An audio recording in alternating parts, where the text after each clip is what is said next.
दोबारा कराने की मांग है। चुनाव आयोग पे जो है तरह तरह के सवाल हैं। ज्ञानेश कुमार को जो लोग गाली दे रहे हैं, निष्पक्षता पे जिन लोगों का सवाल है, वो एक अहम रोल आज रहेगा।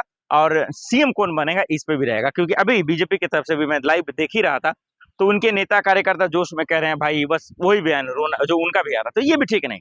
आप जीत गए हैं तो जोश है वो समझ रहा हूँ, लेकिन होश भी रहना जरूरी है। अब कह रहे हैं भाई मुसलमानों को चुनेंगे, घुसपैठियों को चुनेंगे, अब फिर से उनका जो है इलाज करेंगे। अरे भाई अब क्या बोला जाए। भाई आपने चुनाव आयोग ने जब एसआईआर करवा लिया, जब उनको जो घुसपैठिया मिलना था मिल गया, नहीं मिला, अब आप कहां से खोजेंगे। तो ये जो दोगलई राजनीति है ये कहीं से भी ठीक नहीं। हाँ, ये अच्छी बात है कि बीजेपी ने फतेह प्राप्त किया, लगातार वो कोशिश कर रही थी। 15 साल का जो किला था वो ममता बनर्जी का खत्म हो गया है। इस पे मोदी जी को श्रेय जाता है, अमित शाह जी को श्रेय जाता है। उनका ड्राफ्ट बहुत ही बढ़िया था, प्लानिंग बढ़िया था, स्ट्रेटजी बढ़िया था, और उसके सामने जो है सब कहीं ना कहीं चारों खाने चित हो गए। इस पे अब चाहे वो सिया घोष हो, ममता बनर्जी हो, या फिर महुआ मोइत्रा जी हो, इन लोगों का कहीं ना कहीं जो है फ्लॉप शो रहा। ये तमाम चीजें फेल हुई। हाँ, ये है कि लड़ कर हारी है ममता बनर्जी, इसमें कोई शक की बात नहीं।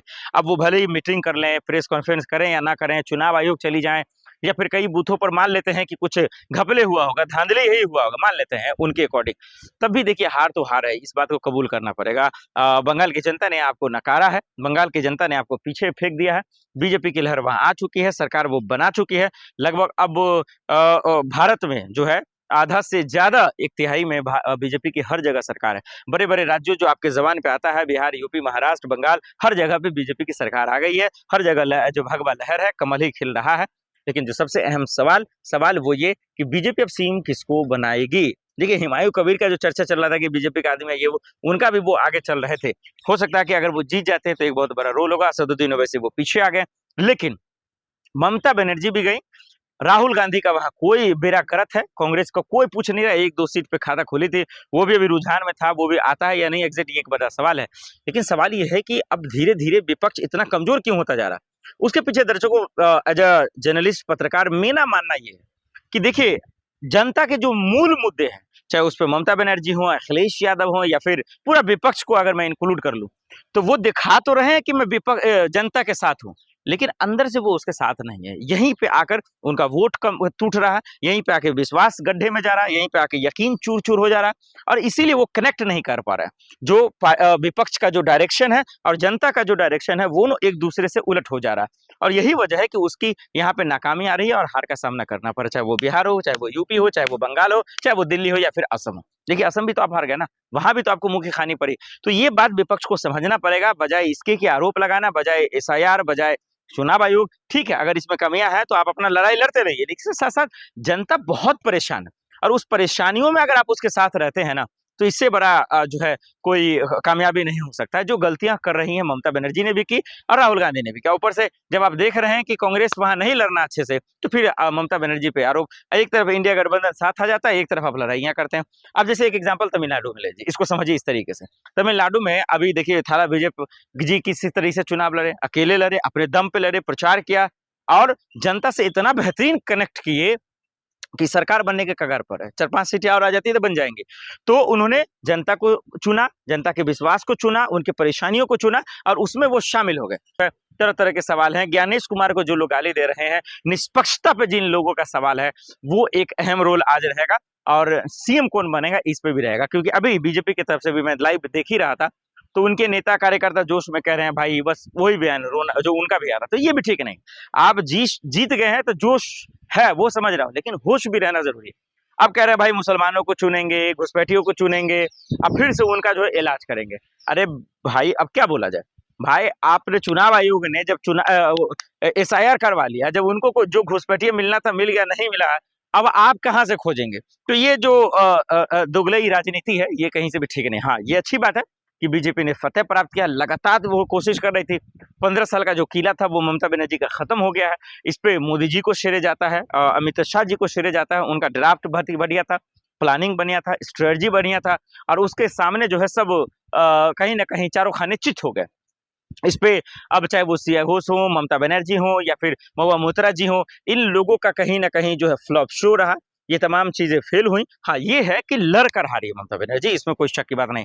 अब वो भले ही मीटिंग कर लें, प्रेस कॉन्फ्रेंस करें या ना करें, चुनाव आयोग चली जाएं, या फिर कई बूथों पर मान लेते हैं कि कुछ घपले हुआ होगा, धांधली ही हुआ होगा, मान लेते हैं उनके अकॉर्डिंग, तब भी देखिए हार तो हार है, इस बात को कबूल करना पड़ेगा। बंगाल की जनता ने आपको नकारा है, बंगाल की जनता ने आपको पीछे फेंक दिया है, बीजेपी की लहर वहां आ चुकी है, सरकार वो बना चुकी है, लगभग अब भारत में जो है आधा से ज्यादा एक तिहाई में बीजेपी की हर जगह सरकार है। बड़े बड़े राज्यों जो आपके जबान पे आता है, बिहार, यूपी, महाराष्ट्र, बंगाल, हर जगह पे बीजेपी की सरकार आ गई है, हर जगह जो भगवा लहर है, कमल ही खिल रहा है। लेकिन जो सबसे अहम सवाल वो ये कि बीजेपी अब सीएम किसको बनाएगी। देखिए हुमायूं कबीर का जो चर्चा चल रहा था कि बीजेपी का आदमी है ये वो, उनका भी वो आगे चल रहे थे। हो सकता है कि अगर वो जीत जाते हैं तो एक बहुत बड़ा रोल होगा, असदुद्दीन ओवैसी वो पीछे आ गए, लेकिन ममता बनर्जी भी गई, राहुल गांधी का वहां कोई बेड़ा करत है, कांग्रेस का कोई पूछ नहीं रहा, एक दो सीट पे खाता खोली थी, वो भी अभी रुझान में था, वो भी आता है या नहीं एग्जैक्ट ये एक बड़ा सवाल है।